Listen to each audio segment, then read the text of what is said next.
Psychological operations, or PSYOPs, are often meant to demoralize the enemy or convince local populations to stay away from combat areas. This usually takes the form of leaflets or posters, or the occasional loudspeaker message, but sometimes these troops go full fucking spook and go hard with the scare tactics. Like that time they became vampires and ghosts to scare America's enemies. The vampire mission was conceived by Lieutenant Colonel Edward G. Lansdale.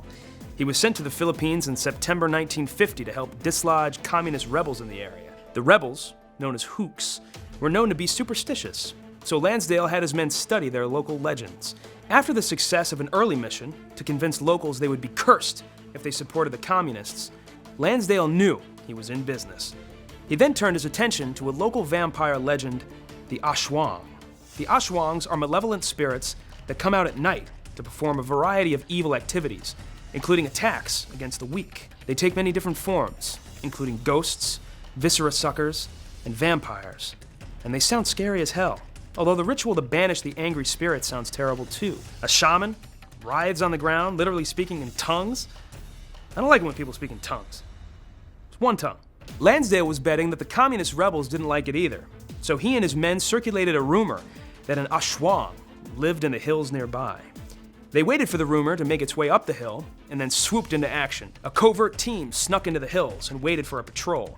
When it was nearly past, they snatched up the last man, poked 2 holes in his neck, and drained him of his blood. Yeesh. Seriously. They held his body upside down by the heels until the blood drained out. Want to know how long that would take? A University of Leicester study calculated that it would take 6.4 minutes for 1.6 pints of blood to drain from the body. Now, if my math is correct, and it is, that means those dudes had to hold that poor patrol bastard's feet for 44 minutes. What do you think they talked about during that time? I'm freaked out just thinking about it. That's weird. Anyway, once the deed was done, they put the body back on the trail. When the hooks found it, they believed the rumors of the Aswang and fled from the area, allowing government forces to take the region. Soldiers tried a similar trick in Vietnam by capitalizing on the belief that the souls of dead people not buried are forced to wander the world. Soldiers made a series of ghost tapes that were commonly called the Wandering Soul. One of the most widely known versions of the tape, Ghost Tape number 10, can be heard online. Let's take a listen.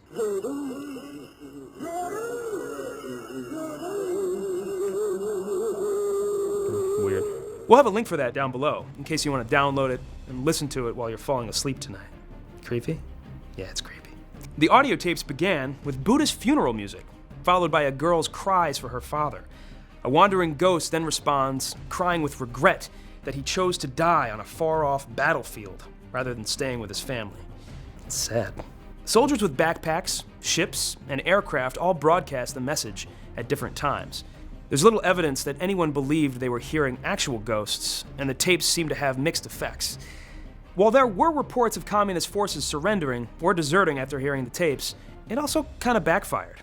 Some sailors and soldiers who broadcast the messages reported coming under increased fire when they started playing the tapes. But friendly forces used this hatred to their advantage. After a C-47 came under extreme fire while broadcasting the tape, the commanding officer of the plane swore he'd never play it again.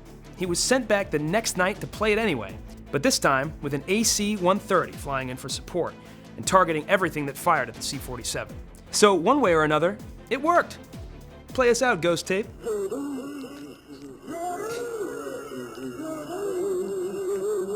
Get his blood!